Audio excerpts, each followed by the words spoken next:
তোমাদের সকলকে স্বাগত জানাই টিনস বাড়ি অরুণিমা চ্যানেলে। আশা করি সবাই তোমরা ভালো আছো, সুস্থ আছো।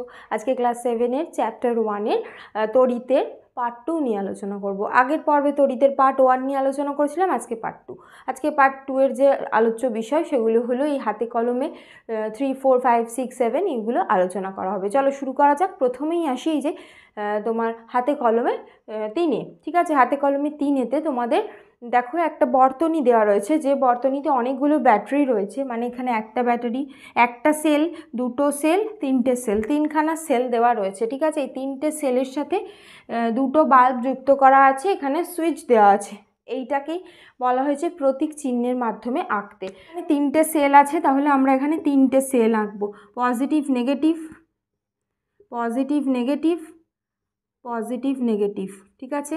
এবার এর সাথে এরকম একটা লুপ করব, যেগুলো তার বোঝাচ্ছি, আর সুইচ দেবো এখানে, ঠিক আছে। সুইচটা কীরকম দেখো, এখানে সুইচটা দেওয়া আছে এরকম, মানে সুইচটা এরকম হবে। আবার এখান থেকে নিয়ে এখানে একটা বাল্ব, এখানে দুটো বাল্ব, এইভাবে বর্তনীটা আঁকা হয়েছে। এই জায়গাটা এরকমভাবে ভালো করে জুড়ে দেবে, ঠিক আছে। এটা তিনটে ব্যাটারি, একটা হলো এখানে সুইচ আর দুটো বাল্ব, এইভাবে প্রতীক চিহ্নের মাধ্যমে বোঝানো হচ্ছে। তারপরে দেখো তোমাদের বইতে অনেকগুলো ছবি দেওয়া আছে, যেগুলো আমি প্রতীক চিহ্নের মাধ্যমে এঁকেছি। ব্যাটারি, এর সাথে বাল্ব আছে, এই বাল্বটা দেখো কানেকশান পুরো কমপ্লিট, তাহলে এই বাল্বটা জ্বলবে।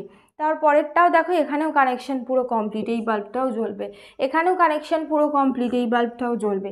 এখানে দেখো কানেকশান পজিটিভ থেকে যেটা যাচ্ছে এখানটা কাটা, তাহলে এটা জ্বলবে না। দেখো এখানে এই পজিটিভের দিকে, পজিটিভটা পুরো জোরে নি, মানে তারটা সেলের পজিটিভ দিকে পুরোটা জোরে নি, তাহলে এটাও জ্বলবে না। আর এটা দেখো নেগেটিভ দিকটা পুরো জোরে নি, তাহলে এটাও জ্বলবে না, ঠিক আছে।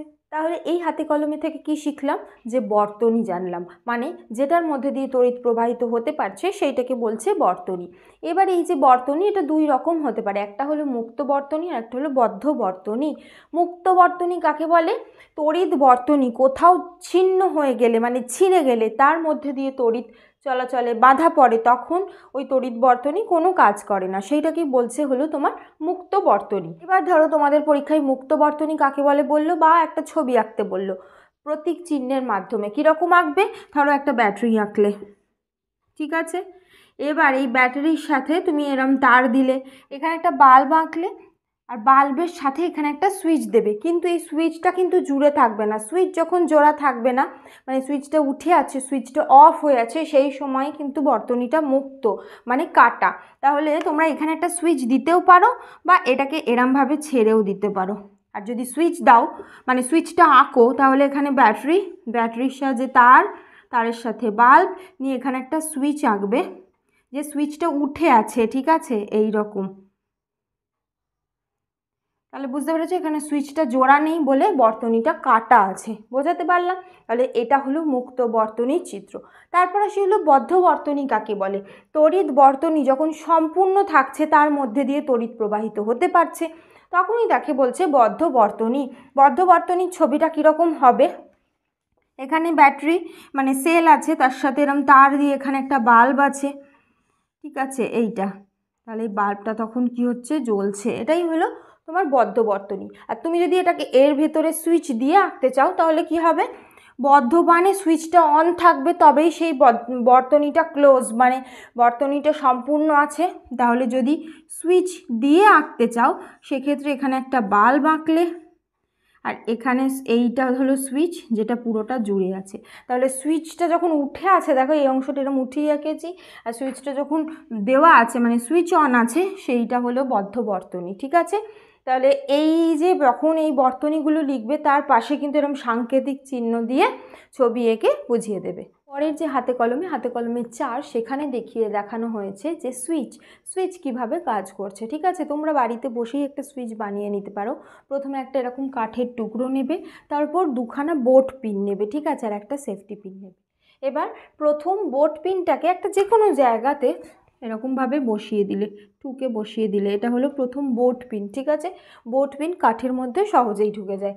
অন্য যে বোট পিনটার সাথে এরমভাবে সেফটি পিনটা আটকালে, মানে সেফটি পিনের পিছনের দিকে যে একটা প্যাঁচ থাকে সেইটা এই বোট পিনের মধ্যে ঢুকিয়ে এরম রাখলে, এবার এই বোট পিনটাকে সেফটি পিনটা সমেত তুলে এনে এই রকম জায়গাটাতে প্লেস করলে, এমনভাবেই বসাবে যে প্রথম বোট পিনটার সাথে দ্বিতীয় বোট পিনের সাথে যুক্ত যে সেফটি পিন সেইটা মানে সেটা টাচ করে। ঠিক আছে, এরকম।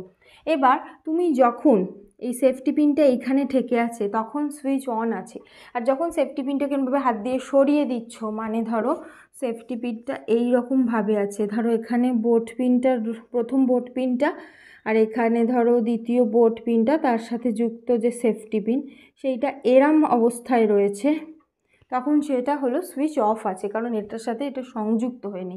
এখানে যেমন সংযুক্ত হয়ে আছে, এটা হলো সুইচ অন। তাহলে এখানে হলো সুইচ অন আছে, এখানে হলো সুইচ অফ আছে। ঠিক আছে, আর কী করবে তোমরা, এই জিনিসটা সুইচ কিভাবে কাজ করছে সেটা চেক করার জন্য একখানা ব্যাটারি নেবে, একটা বাল্ব নেবে, ঠিক আছে, আর কিছুটা তার নেবে, আর এই যে বানিয়েছো যে সুইচ সেটা নিলে।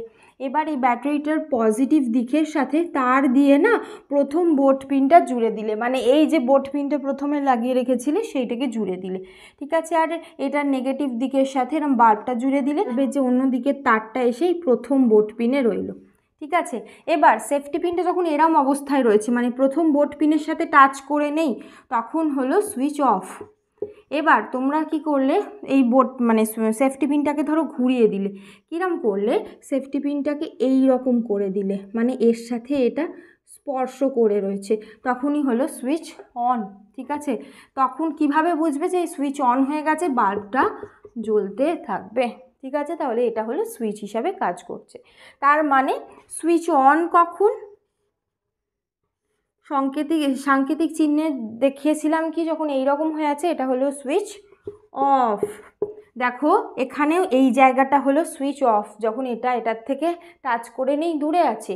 আবার সুইচ অন কখন, যখন এরকমভাবে পুরো একটা লাইনে আছে বা এই জায়গায় একে স্পর্শ করে রয়েছে, যেমন এইখানটা বাল্বটা যে কারণে জ্বলছে। ঠিক আছে, যে সুইচ আছে সেগুলো সবই কিন্তু এই একই পদ্ধতিতে কাজ করে। যদি প্রশ্ন আসে যে সুইচ কি, সুইচ হলো এমন একটা যন্ত্র যেটাকে আমরা যখন সুইচটাকে অন করি তখন এই যে বর্তনীটা সম্পূর্ণ হয়ে যায়, তার ফলে যে কোনো তড়িৎ বর্তনীর মধ্যে দিয়ে তড়িৎ প্রবাহিত হতে পারে। আর সুইচটা যখন আমরা বন্ধ করে দিই সেই সময় কি হয়, বর্তনী কেটে যায়, তার ভিতর দিয়ে তড়িৎ প্রবাহিত হতে পারে না। এই হাতে কলমে 4 থেকে যে প্রশ্ন আসে সেটা হলো সুইচ কাকে বলে, এর ব্যবহার। সুইচ কাকে বলছে, যে ব্যবস্থাপনার সাহায্যে তড়িৎ বর্তনীতে ইচ্ছা মতো তড়িৎ সরবরাহ চালু এবং বন্ধ করা যায় তাকে সুইচ বলে। এই সুইচ সাধারণত পুরোটাই এবোনাইট দিয়ে তৈরি, বা অর্ধেকটা এবোনাইট অর্ধেকটা চীনামাটি দিয়ে তৈরি হয়। বর্তনীকে এটা মানে বর্তনীকে কখনো মুক্ত করে কখনো বদ্ধ করে। মুক্ত বর্তনীতে শক লাগার ভয় থাকে না, সেই জন্যই আমাদের বাড়িতে এই যে সুইচকে ব্যবহার করা হয়। যে জায়গায় তড়িৎ প্রবাহ লাগছে না, মানে আলো পাখা জ্বালাতে হচ্ছে না, সেই জায়গায় বর্তনীটাকে মুক্ত বর্তনী করে দেওয়া হয়, যাতে তার ভিতর দিয়ে তড়িৎ প্রবাহ না ঘটে এবং তড়িতের অপচয় না ঘটে। এবার আসি পরের হাতে কলমে, এটা হলো হাতে কলমে 5। এখানে প্রথমে করা হয়েছে কি, একটা টেস্টার বা তোমার বর্তনী পরীক্ষক তৈরি করা হয়েছে। দেখো এটার সহজেই তোমরা দেখবে যে বাড়িতে যখন কোনো ইলেকট্রিক জিনিস খারাপ হয়, বা ধরো কোনো জায়গায় কারেন্ট আসছে না বা কোনো একটা প্লাগ কাজ করছে না, তখন আমরা যে মানে এই যে ইলেকট্রিশিয়ানকে ডাকি, তিনি এসে একটা স্ক্রু ড্রাইভার ইউজ করেন, যে ব্যাক পোর্শনটা আলো জ্বলে, তিনি ওই যে প্লাগের মধ্যে ওটাকে ইনসার্ট করেন এবং দেখেন যে ওই যে মানে টেস্টারটার যে পিছন দিকের যে পার্টটা সেই অংশে আলোটা জ্বলছে কিনা। যদি আলো জ্বলে তার মানে ওই জায়গায় তড়িৎ আসছে। ঠিক আছে, সেইভাবেই আমরা এখানেও একটা তড়িৎ বর্তনী পরীক্ষক মানে তৈরি করব বা টেস্টার তৈরি করব। টেস্টার তৈরি করার জন্য বিশেষ কিছু লাগছে না, একটা ব্যাটারি লাগছে, একটা টর্চের বাল্ব লাগছে, আর এরকম তার লাগছে। কিন্তু অন্য পাশের যে তারটা সেটা কিন্তু আমরা সম্পূর্ণ করছি না, এখানে একটু কাটা অংশ রয়েছে, এটাই হলো টেস্টার। ঠিক আছে, আমরা যে স্ক্রুড্রাইভারের মতো যে টেস্টার দেখি তার ভিতরেও কিন্তু এই গঠনটাই থাকে। ঠিক আছে, ব্যাটারি থাকে, আর এই পাশ দিয়ে যে তোমার মানে কারেন্ট যায়, বাল্বটা জ্বলে, মানে তার মানে কি সার্কিটটা কমপ্লিট হয়ে গেছে, বর্তনীটা কমপ্লিট হয়ে গেছে, তার মানে সেই জায়গায় কারেন্ট আসছে। এবার কি করা হয়েছে, এইটা হলো তড়িৎ বর্তনী পরীক্ষক বা টেস্টার তৈরি করেছি। এবার এই যে জায়গাটা কাটা অংশ রেখেছি, এই জায়গাটায় বিভিন্ন জিনিস ইনসার্ট করে করে দেখছি যে এই জায়গাটার বাল্বটা কখন জ্বলে ওঠে। কী কী জিনিস, এই দেখো লিস্ট আছে, কাঠের স্কেল, প্লাস্টিকের স্কেল, একটা লোহার পেরেক, সুতির কাপড়ের টুকরো, স্টিলের চামচ, একটা চাবি, কাগজের টুকরো, চিনেমাটির কাপ, এগুলো সব ইনসার্ট করে দেখছি যে কখন এই বাল্বটা জ্বলে। কাঠের স্কেল যখন রেখেছি, কাঠ তড়িতের কি কুপরিবাহী, এর ভিতর দিয়ে তড়িৎ গেল না, বাল্বও জ্বললো না। প্লাস্টিকের স্কেলও তাই, তড়িতের কুপরিবাহী, এর ভিতর এখানে যখন এই প্লাস্টিকের স্কেলটা রাখছি তখন এই বাল্বটা জ্বলছে না। এরপর হলো একটা লোহার পেরেক, এখানে যে একটা লোহার পেরেক দিলাম তখনই কিন্তু এই বাল্বটা জ্বললো, তাহলে লোহার পেরেকটা হলো তড়িতের সুপরিবাহী। তারপর হলো সুতির কাপড়ের টুকরো, এখানে দিলাম তখনও বাল্ব জ্বলছে না। তারপর হলো স্টিলের চামচ, যখন এখানে স্টিলের চামচটা এরমভাবে প্লেস করছি তখন এখানে এই আলোটা জ্বলে উঠছে, বাল্বটা জ্বলে উঠছে, তাহলে এটা তড়িতের সুপরিবাহী। একটা চাবি, এটাও যখন দিচ্ছি তখন এটা জ্বলে উঠছে। কাগজের টুকরো যখন বসাচ্ছি এটা জ্বলছে না। চিনিমাটির কাপ যখন দিচ্ছি তখনও এটা জ্বলছে না। তাহলে এই কাটা আর রাইট মানে কি, যেগুলো কাটা সেগুলো হলো কুপরিবাহী, তড়িতের কুপরিবাহী, আর যেগুলো রাইট মানে হলো যেগুলো তড়িতের সুপরিবাহী। ঠিক আছে, তার মানে তড়িতের সুপরিবাহী হওয়ার জন্য এই জায়গাটায় যখন ধরো আমি এই যে প্রথমে লোহার পেরেক রাখছি তখন এই বর্তনীটা সম্পূর্ণ হয়ে যাচ্ছে, বাল্বটা জ্বলছে। যখন এখানে স্টিলের চামচ রাখছি বর্তনীটা সম্পূর্ণ হয়ে যাচ্ছে, আলো জ্বলছে। একটা চাবি রাখছি তখনও এই বর্তনী সম্পূর্ণ হয়ে যাচ্ছে এবং আলোটা জ্বলছে। তাহলে তড়িতের সুপরিবাহী যে কোনো জিনিস রাখলে বর্তনী সম্পূর্ণ হয়ে যাবে এবং আলো জ্বলবে। ঠিক আছে, সেই কারণেই যখন যে তার ব্যবহার হয়, দেখবে বাড়িতে কখনো কখনো যখন মানে ইলেকট্রিশিয়ানের কাজ হয় খেয়াল করে দেখবে তারের ওপর, তামার তারের ওপরে একরকম প্লাস্টিকের কোটিং বা আবরণ দেওয়া থাকে। সেটা কেন থাকে, ধরো তামার তার এটা, এবার এইটার সাথে সামনে ধরো বাল্ব যুক্ত আছে, এর সাথে ধরো মেন যে তোমাদের বাড়িতে যে কারেন্ট আসছে সেখানটা যুক্ত, আর এই অংশে যদি কোনো রকম কোনো প্লাস্টিকের আবরণ না দেওয়া থাকে, তুমি যেই এর গায়ে হাত দেবে না তখন তুমি কিন্তু শক খাবে। সেই কারণেই এর গায়ে এরকম তড়িৎ মানে এর গায়ে এরকম প্লাস্টিকের জিনিসের আবরণ দেওয়া থাকে। ঠিক আছে, যাতে ইলেকট্রিক শক না লাগে সেই কারণেই দেওয়া থাকে। তাহলে কি দেখলাম, এই যে চিনে মাটি, তারপর ধরো প্লাস্টিক, তারপর কাঠ, এগুলো সব তড়িতের কুপরিবাহী। সেই জন্যই ইলেকট্রিক যে কোনো জিনিসে দেখবে প্লাস্টিক, কাঠ এগুলো ব্যবহার করা হয় যাতে শক না লাগে। ইভেন যে টেস্টার যেখানটা ধরে এরকম চেক করে, সেই মানে টেস্টার যে জায়গাটা গ্রিপ করে সেই জায়গাটাতেও একটা প্লাস্টিকের আবরণ থাকে। ঠিক আছে, তার সাথে সাথে খেয়াল করে দেখবে যে কোনো রকম ইলেকট্রিক জিনিসে এই যে তড়িতের ওপর মানে তারের ওপরে প্লাস্টিকের কোট থাকে, আবরণ থাকে। তার সাথে সাথে যখন ইলেকট্রিক মিস্ত্রিরা কাজ করে চালু লাইনে, মানে সেই লাইনটা চালু আছে, তিনি কিন্তু তখন কাঠের ওপর দাঁড়িয়ে কাজ করে। এবার তোমরা বলবে কাঠের ওপর দাঁড়িয়ে কেন? প্রথমে বুঝতে হবে যে আমরা কখন শক খাই, মানে আমাদের শক কখন লাগে। ধরো এইটাতে ধরো কারেন্ট আছে, আমি কথায় বোঝাবার জন্য বলছি। এবার যখন আমি এরকমভাবে স্পর্শ করলাম, এই যে তড়িৎ সেটা আমার শরীরের ভিতর দিয়ে প্রবাহিত হয়ে মাটিতে চলে গেল, তার মানে আমার শরীরের ভিতর দিয়ে তড়িৎ প্রবাহিত হলো, তখনই সেটা হলো শক লাগা বা শক খাওয়া। ঠিক আছে, এবার তুমি যদি কোনো রকম হাওয়াই চটি পরে থাকো, সেটাও যেহেতু রবারের আবরণ, রবারও তড়িতের কুপরিবাহী, তখন আমাদের শরীরের ভিতর দিয়ে যেতে পারে না। ঠিক আছে, শরীরের ভিতর দিয়ে তড়িৎ যেতে পারে না। সেই জন্য ইলেকট্রিক যে কোনো কাজ করার সময় তুমি যদি মানে চপ্পল পরে বা হাওয়াই চটি পরে কাজ করো তখন কিন্তু শক লাগে না সাধারণত, কারণ পায়ে একটা কি আছে, পায়ে একটা কুপরিবাহী আছে। আমাদের শরীরের ভিতর দিয়ে তড়িৎ গেলেও পা দিয়ে মাটিতে চলে যেতে পারছে না, সেই কারণে তখন তড়িৎ প্রবাহিত হয় না আমাদের শরীরের মধ্যে দিয়ে। যখন তড়িৎ এই শরীরের মধ্যে দিয়ে প্রবাহিত হয় তখনই অ্যাকচুয়ালি শক লাগে। তার মানে পায়ে যদি তুমি চটি পরে কাজ করো তখন কিন্তু সেটা আমাদের শরীরে মানে শক লাগে না আমাদের তখন। ঠিক আছে, প্রথম কথা। দ্বিতীয় হলো, এবার হাতে যদি জল থাকে, তোমরা খেয়াল করবে বাথরুম থেকে বেরিয়েছো ভিজে হাতে সুইচ দিলে, সুইচ অফ করলে বা অন করলে, তখন কি হয় কিন্তু অনেক সময় দেখবে শক লাগে। কেন লাগে?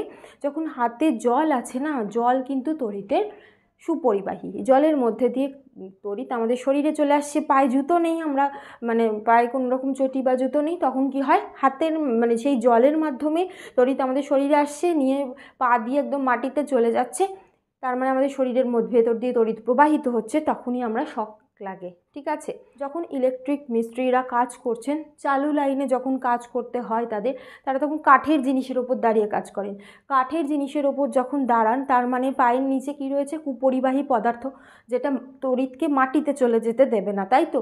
তার মানে সেই সময় যদি ওনাদের শরীরে কোনোভাবে তড়িৎ এসেও যায়, তড়িৎটা শরীরের ভিতর দিয়ে প্রবাহিত হয়ে মাটিতে যেতে পারে না, কারণ একটা বাধা রয়েছে, তড়িতের কুপরিবাহী পদার্থ রয়েছে পায়ের নিচে, যেটা হলো কাঠ।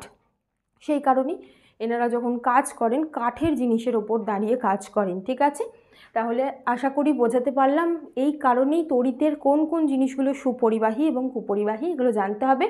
প্রধানত ধাতু মানে লোহা, তামা সমস্তগুলোর মধ্যে দিয়ে তড়িৎ যেতে পারে। বায়ু কিন্তু তড়িতের কুপরিবাহী। ঠিক আছে, বায়ুর ভিতর দিয়ে তড়িৎ যেতে পারে না, কিন্তু জলের ভিতর দিয়ে তড়িৎ যেতে পারে। বিশুদ্ধ জল কিন্তু তড়িতের কুপরিবাহী, কিন্তু জলে যদি সামান্য পরিমাণ অ্যাসিড থাকে, সাধারণত যেটা থাকে, সেই জল কিন্তু তড়িতের তোমার সুপরিবাহী। এবার আসি হাতে কলমে 6। এই জায়গাটা খুব ভালো করে পড়বে। দেখো, হাতে কলমে 6তে করেছে কি, একখানা চুম্বক শলাকা নেওয়া হয়েছে এরম মাঝখানে। চুম্বক শলাকাটার মুখ উত্তর দক্ষিণ বরাবর আছে। আচ্ছা, তার সামনে কি করা হয়েছে, একটা তার নেওয়া হয়েছে, তারটাকে এরম মানে ওপর দিয়ে এরকমভাবে সেট করা হয়েছে, এবং তার সাথে একটা শক্তিশালী তিনখানা সেল যুক্ত করা হয়েছে। দেখো, এটা একটা মানে সেল, একটা সেল, দুটো সেল, তিনটে সেলকে পরপর একসাথে করে ব্যাটারি করেছি, এবং এখানে একটা সুইচ দেওয়া হয়েছে। ঠিক আছে, এবার প্রথমে ধরো সুইচটা এইরকম ছিল। সুইচ মানে তোমরা যেরকম বানিয়েছো সেফটি পিন দিয়ে এইরকম। প্রথমে ধরো সুইচটা এরকম ছিল, মানে এই পিনটার সাথে এটা জোড়ে নি, তখন চুম্বক শলাকাটা উত্তর দক্ষিণে মুখ করেই ছিল। ঠিক আছে, আমি সুইচটা দিলাম, তখনই কি হলো না, এইটার মুখটা মানে উত্তর দিকের মুখটা পূর্ব দিকে ঘুরে গেল, মানে এটা বিক্ষিপ্ত হয়ে গেল। ধরো এই রকম হয়ে গেল মুখটা, এরকম এরকম এরকম এরকম হয়ে গেল। ঠিক আছে, আবার যখন এর ভিতর দিয়ে তড়িৎ প্রবাহটা বন্ধ করে দিলাম, মানে সুইচটা অফ করে দিলাম, দেখতে পেলাম আবার এরম উত্তর দক্ষিণেই হয়ে গেল। এটা কেন হচ্ছে? কারণ যখন আমরা সুইচ অফ আছে, উত্তর এবং দক্ষিণে মুখ করে তড়িৎ শলাকা মানে চুম্বক শলাকাটা আছে। এবার যখন এর ভিতর দিয়ে তড়িৎটা পাঠাচ্ছি, তখন কি হচ্ছে, এই যখন তড়িৎ যায় না তারের ভিতর দিয়ে, এই তারের আশেপাশের অঞ্চলে একটা চুম্বক ক্ষেত্র তৈরি করে। এই চুম্বক ক্ষেত্রটা এই যে চুম্বক শলাকার মুখগুলোকে ঘুরিয়ে দিচ্ছে, বিক্ষিপ্ত করে দিচ্ছে।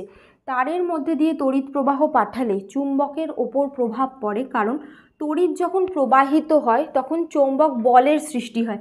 এই জায়গাটা একটা চুম্বক বল সৃষ্টি করেছে, যেটা এই চুম্বক শলাকাটার মুখটাকে ঘুরিয়ে দিচ্ছে বা বিক্ষিপ্ত করে দিচ্ছে। এই পরীক্ষাটা প্রথম বিজ্ঞানী ওরস্টেড করেন, এটাকে ওরস্টেডের পরীক্ষা বলা হয়। ঠিক আছে, এবার যখন তুমি এই তড়িৎ প্রবাহের মুখটা আবার ঘুরিয়ে দেবে, তড়িৎ এদিক থেকে এদিকে যাচ্ছিল, ব্যাটারিগুলোকে ঘুরিয়ে আবার এদিক থেকে এদিকে করে দিলে, তখন দেখবে বিক্ষিপ্ত হওয়ার মুখটাও ঘুরে যাবে। তাহলে এখান থেকে আমরা কি জানতে পারি, সেটা হলো তড়িৎ প্রবাহের চুম্বকীয় ফল। কোনো পরিবাহী তারের মধ্যে দিয়ে তড়িৎ প্রবাহ হলে পরিবাহীর আশেপাশে অঞ্চলে একটা চৌম্বক ক্ষেত্র সৃষ্টি হয়। যখন এইটার ভিতর দিয়ে তড়িৎ গেছে, এই জায়গাটা একটা চৌম্বক ক্ষেত্র সৃষ্টি করেছে, সেই চৌম্বক ক্ষেত্রটা এই যে চুম্বক শলাকার মুখটাকে ঘুরিয়ে দিচ্ছে। একে তড়িৎ প্রবাহের চুম্বকীয় ফল বলে। খুব ইম্পর্টেন্ট প্রশ্ন, তড়িৎ প্রবাহের চুম্বকীয় ফল কাকে বলে? এই পরীক্ষাটা প্রথম কে করেছিলেন? বিজ্ঞানী ওরস্টেড এটা দেখান। এই জায়গাটা খুব গুরুত্বপূর্ণ, ভালো করে এটা পড়তে হবে। আশা করি তোমরা বুঝতে পেরেছো। কোনো প্রশ্ন থাকলে কমেন্ট করো, তোমরা এই ভিডিওটাকে লাইক করো, বেশি বেশি করে শেয়ার করে দিও, আর সাবস্ক্রাইব করো। Thank you.